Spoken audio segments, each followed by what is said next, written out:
What's up everybody, my name is Ricky Kistalala San, and today, baada ya ukimya wa muda mrefu, hatimaye Wasafi Media wamerudi kwa namna nyingine tena. Yes, wamekaa kimya kwa miezi kadhaa hapa na maneno mengi sana yakasemwa kwamba Wasafi Media wamefulia, Diamond Platnumz ameshindwa kuendesha taasisi, lakini all in all leo tumepata jibu kwa nini kulikuwa kuna ukimya huo, na Diamond Platnumz amezindua studio mpya na mabadiliko machache ambayo of course ni mabadiliko makubwa sana ambayo Diamond Platnumz kayafanya kupitia Wasafi Media, haswa kwenye muonekano na branding ya kila kitu cha Wasafi Media. Sarafina, oh yeah, umeona?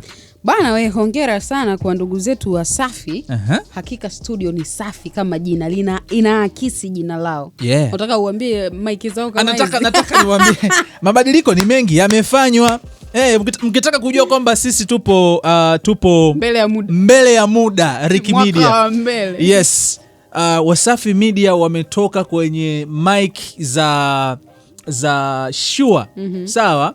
Wamerudi kwenye mic za hizi hapa zinaitwa Electro Voice. Moja kati ya mic bora sana duniani. Mjerumani huyo? Marekani, Mjerumani, huko. Yani hizi sio Chinese. Sio Chinese. Let me tell you one thing. Yani this is not a Chinese product. Okay. Kwa mtu yeyote ambaye anajua ubora, of course kama unafuatilia vizuri podcast zetu, of course unafanya mwenyewe, si ndio? Comment za watu katika vitu ambavyo wanavisema kuhusiana sisi ni sound.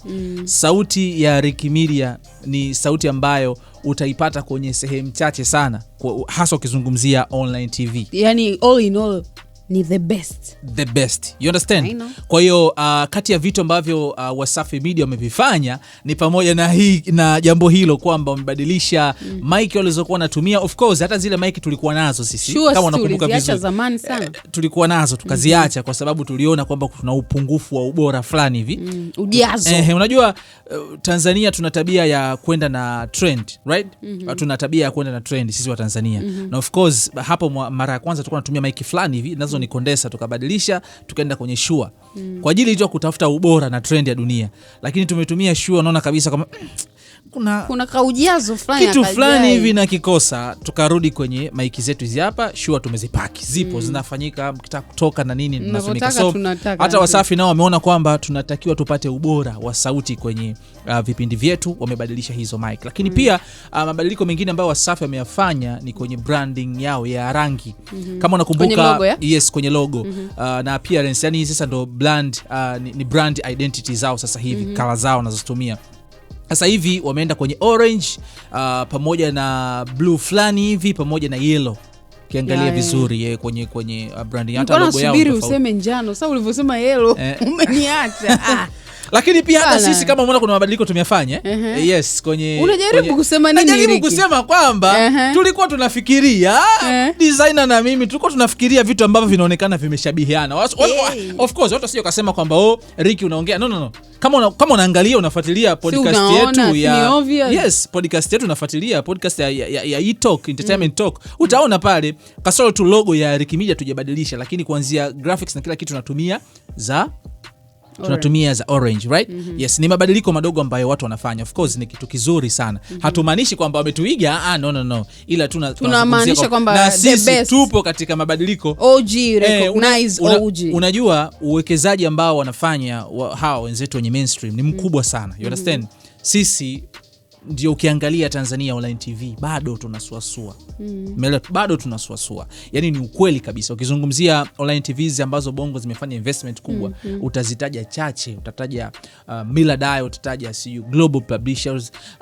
Hao ukiwalisia ni giant, umeelewa, wapo kwenye game miaka mingi sana. Then tunafuata sisi wengine SNS, Ricky Media na nini, wengi hata kufungua studio imekuwa ni changamoto. Lakini all in all tunafanya kwa ajili ya Watanzania, kwa ajili ya watazamaji na wasikilizaji, for the culture. So kitu kingine ambacho nimekipenda, Sarafina, live session, nataka nikuachie uielezee. Okay, live session ni moja kati ya, unajua kuna msanii mmoja sitomtaja jina. Kuna siku tulikuwa kwenye show, nakumbuka ilikuwa Kidimbwi. Hiyo show ilikuwa ni show ya Stukizi. Akawa anaimba huyo msanii, nikageuka nyuma, ni nani anaimba? Nikamwona ni fulani, nikasema ndo anaimba hivi live. Nasema mbona ngoma zake ni kali sana, kwa nini live anaimba hivi?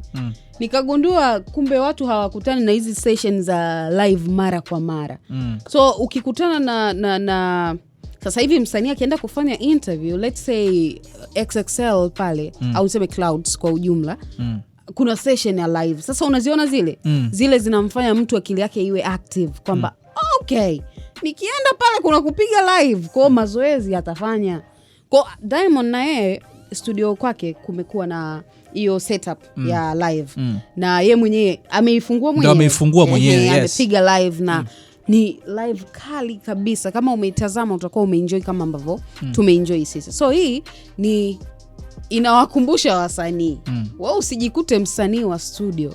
Tunakutaka na live. So umeona sasa hivi Clouds walishaanza ile live yao. Hata East Africa wao kwenye michano nafanya sana. Ile dakika 10 za maangamizi, lakini pia EFM wanafanya pia. Sasa unaona wana ile karaoke yao na tajwid. Yes. So hii ni alert kwa wasanii. Maendeleo. Nyinyi si mnapenda kwenda mainstream interview. Kuna live session sasa. Sasa hivi kama kuna mainstream ambayo haina hiyo, nafikiri sasa hivi inatoa macho na yenyewe kwamba okay, huku ndo dunia inakwenda. So hii imekuja kama baraka kwa wasanii pia. Unajua kama unawakumbusha wasanii kufanya kile ambacho kinaongeza thamani kwenye muziki wao, unatufanyia kitu bora sana. Ni hapa mchana tumetoka kulia kwamba watu wa support muziki wa nyumbani. Sasa wata support vipi kama watu hawana mazoezi, kama watu hawana tuseme nini?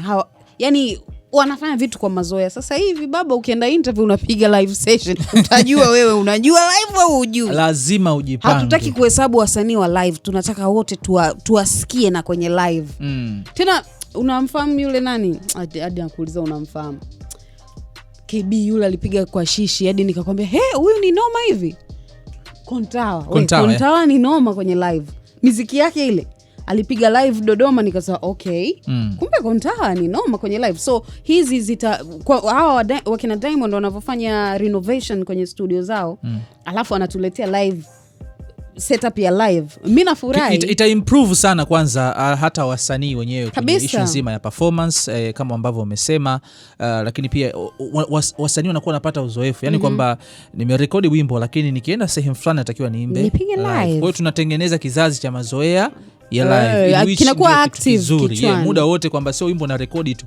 Lakini pia kuna baadhi ya nyimbo wasanii hawapati fursa za kuziimba live kwenye show kutokana na maybe theme ya of course ile aina ya wimbo husika, na hakuna wimbo unagoma kupiga live. Lakini sasa kwenye show sometimes unataka vibe muda wote, si ndio? So kwenye radio kama hivi wasanii watakuwa wanapata time ya kuperform zile nyimbo ambazo wanahofia kuziperform kwenye live session, labda kwenye show zao watakuja kuziperform kwenye radio kama hivi. So big shout out sana kwa Diamond Platnumz. Unajua nasema siku zote Diamond ana exposure kubwa sana.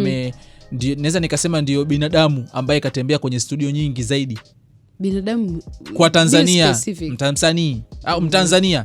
Mtanzania sema tu msanii. Kuna watu wanatembea uwajui. Listen to me. Kwa nini nakwambia ametembea sana? Diamond ni kama msanii pia. Ameenda kwenye radio stations nyingi ambazo kimsingi ushamsikia nani ameenda kufanya interview maybe kwenye BBC Extra huko, ni wachache. Unajendo kwa bongo kwa bongo, you understand?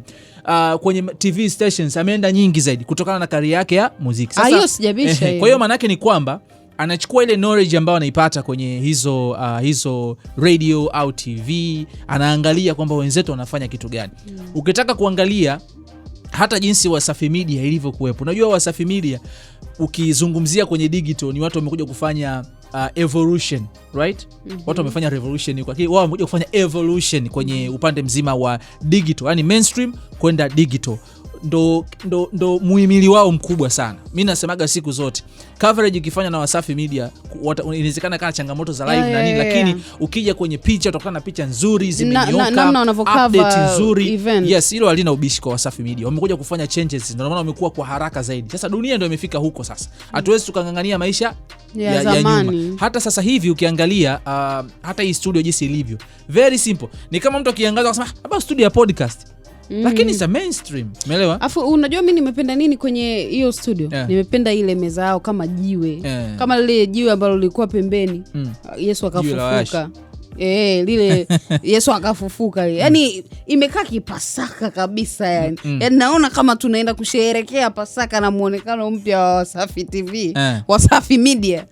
Yo, it's crazy jinsi gani ambavyo watu walikuwa wanazungumzia vibaya, alafu wamekuja na yani wameitwist story. Yani badala ya kusema ameshindwa kuendeleza hisa zake pale, ameamua chimbe wamekosa.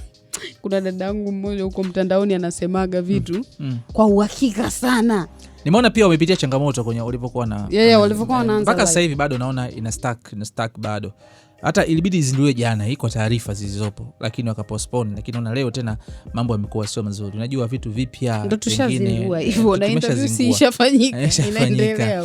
Yes, lakini pia nimeona mabadiliko kwenye ile anasema slogan yao kutoka kwenye Africa is watching, sasa hivi wako the world is yours. Is yours, yeah? Yes, ndio hapo huko sasa hivi. Kwa hayo ni mabadiliko machache ambayo of course ni makubwa ambayo Wasafi Media wameyafanya, na tukasema tukujuze hapa kupitia trending ya Ricky Media. Sisi bana, unajua siku hizi nichopenda maisha siku hizi yalivyo.